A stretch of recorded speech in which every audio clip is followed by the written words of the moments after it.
پیارے بچوں، السلام علیکم ورحمۃ اللہ وبرکاتہ۔ جیسا کہ آپ جانتے ہیں کہ کل ہم نے اپنی اس کتاب کا سبق گوتم بدھ شروع کیا تھا۔ اب ہم کل تک ہم نے جہاں تک پڑھا تھا تو ہم اسے آگے آج سے بڑھائیں گے اور دیکھیں گے کہ آگے اس گوتم بدھ کی زندگی کے بارے میں اور ان کی تعلیمات کے بارے میں کیا کچھ لکھا گیا ہے۔ 29 برس کی عمر میں گوتم نے اپنی ازدواجی زندگی سے کنارہ کشی کا فیصلہ کیا۔ اب چونکہ آپ نے کل پڑھائی ہے کہ گوتم بدھ جو تھے یہ ایک راجا کے بیٹے تھے اور بڑے ناز و پیار سے پلے۔ پھر جب ان کی شادی ہو گئی اپنی ماموزاد بہن سے، لیکن وہ اس زندگی سے، اس شاہانہ زندگی سے مطمئن نہیں تھے اور وہ چاہتے تھے کہ اسے زندگی کا جو اصل مقصد ہے وہ میسر، وہ حاصل ہو۔ تو یہ کرنے کے لیے اس نے کیا کیا؟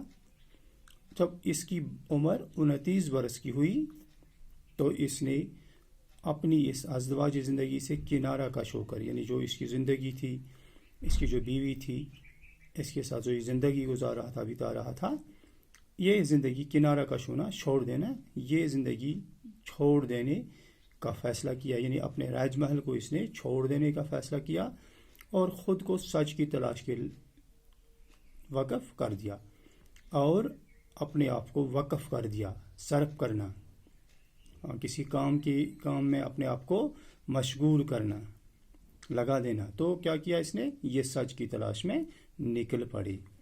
وہ محل سے روانہ ہو گئے۔ تو ایسا کرنے کے لیے سچ تو اسے یہاں اپنے محل میں نہیں مل سکتا تھا، اس لیے اس نے کیا کیا؟ اس نے اپنے محل کو چھوڑ دیا۔ انہوں نے اپنی بیوی اور 9 مولود بچے اور تمام دنیاوی آسائشات کو ترک کر دیا۔ چونکہ جب شادی ہوئی اس کی تو اس کے بعد اس کے ہاں ایک بچہ ہوا، وہ بھی چھوٹا ہی تھا، 9 مولود بچہ ہوا جو ابھی کچھ ہی دن پہلے جنما ہو، نیا بچہ۔ تو اس بچے کو اور اپنی بیوی کو اس نے، اور جو دنیا کی آسائشات تھی، جو دنیا کی سہولیات تھی، اس سے جو عیش و عشرت میسر تھا، اس سب کو ترک کر دیا، سب کو چھوڑ دیا۔ وہ ایک مفلس یوگی بن گئی اور ایک مفلس غریب یوگی بن گئی۔ یوگی ہم کسے کہتے ہیں؟ یوگی ہم کہتے ہیں یوگ کرنے والا۔ جیسا کہ آپ جانتے ہو کہ کئی مذاہب میں مختلف طرح کی ورزشیں بتائی گئی ہیں جنہیں ان مذہب کے پیروکاروں کو ضروری کرنا پڑتا ہے، اور جو یہ مذہبی ورزش کرنے والے ہوتے ہیں انہیں اس مذہبی ورزش کو یوگ کہتے ہیں، اور جو یہ کرنے والا ہوتا ہے اسے یوگی کہتے ہیں۔ تو یہ ایک مفلس یوگی، غریب یوگی بن گیا۔ کچھ عرصہ انہوں نے اس دور کے مشہور یوگی علماء سے حاصل کیا، اور کچھ وقت اس نے جو اس وقت کے مشہور یوگی عالم تھے ان علماء کے ساتھ، علماء ہوا عالم کا جمع، ان کے ساتھ رہ کر اس نے اس یوگ کا علم حاصل کیا۔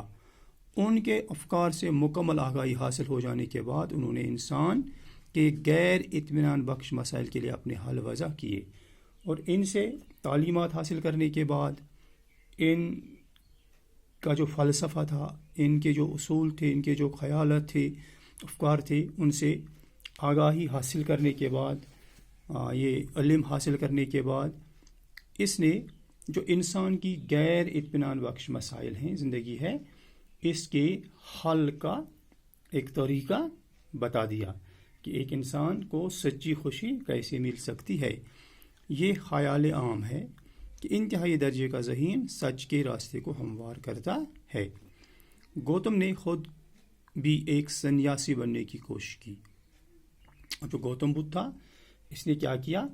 اس نے سنیاسی بننے کی، فقیر جو دنیا کو چھوڑ دیتا ہے، دنیا کا جس کے ساتھ کوئی لگاؤ نہیں رہے گا، تو اس نے ایک سنیاسی بننے کی کوشش کی اور کئی سال وہ فاقہ کشی اور خود عزتی کے مراحل سے گزرتی رہی، اور وہ کئی سال اس نے فاقہ کشی کی اور اپنے جسم کو کافی اذیت پہنچائی، کافی تکلیف سے گزر کر یہ زندگی کئی سال گزاری۔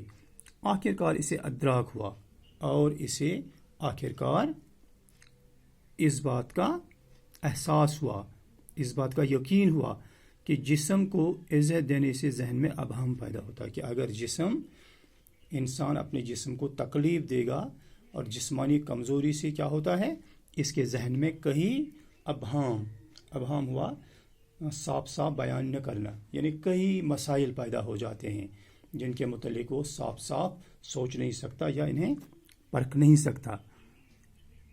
اس لیے یہ ریاضت انہیں سچ کے قربت نہ دے سکی، اور جب سے یہ یقین ہو گیا کہ اس سے معاملہ حل نہیں ہوگا، ہم سچائی نہیں پا سکتے ہیں، اور یہ ریاضت جو اس نے یہ محنت کی، اس محنت سے اسے لگا کہ شاید وہ اس سچائی کے قریب نہیں پہنچ سکے گا، اسے وہ سچائی حاصل نہیں ہو سکے گی جس کی اسے تمنا تھی۔ چنانچہ انہوں نے پھر سے باقاعدہ خوراک لینی شروع کی اور فاقہ کشی کو ترک کیا۔ تو اس لیے کیا کیا انہوں نے پھر سے اسے جب لگا کہ فاقہ کشی سے مسائل حل نہیں ہوتے ہیں، سچائی حاصل نہیں ہو سکتی، مل سکتی ہے، میں سچائی تک نہیں پہنچ سکتا ہوں، تو اس نے دوبارہ کھانا پینا شروع کر دیا اور فاقہ کشی ترک کر دی۔ اب اس کے بعد کیا ہوگا آگے وہ دیکھیں گے۔ اب اس میں کچھ الفاظ آ گئے ہیں، تو آپ الفاظ کو غور سے دیکھیے۔ ایک ہے کنارہ کش ہونا، دور بھاگنا، نامولد بچہ، نیا پیدا ہوا بچہ، ترک کرنا، چھوڑ دینا، یوگی، یوگ کرنے والا، مذہبی ورزش کرنے والا، سنیاسی، فقیر جس نے دنیا کو چھوڑ دیا ہو، عزت، تکلیف، اب ہم صاف بیان نہ کرنا، ریاضیت، محنت، خلوت، اکیلا پن۔ تو یہاں تک یہ الفاظ آ گئے، تو آپ انہیں اپنی کاپی پہ تحریر کرو گے، اور ایک کو سوال بھی یہاں ہے، یوگ کسے کہتے ہیں؟ ہم یوگ کسے کہتے ہیں، یا آپ اپنی کاپی پہ اس کا جواب تحریر کر کے لاؤ گے۔ شکریہ، کل ہم آگے دیکھیں گے۔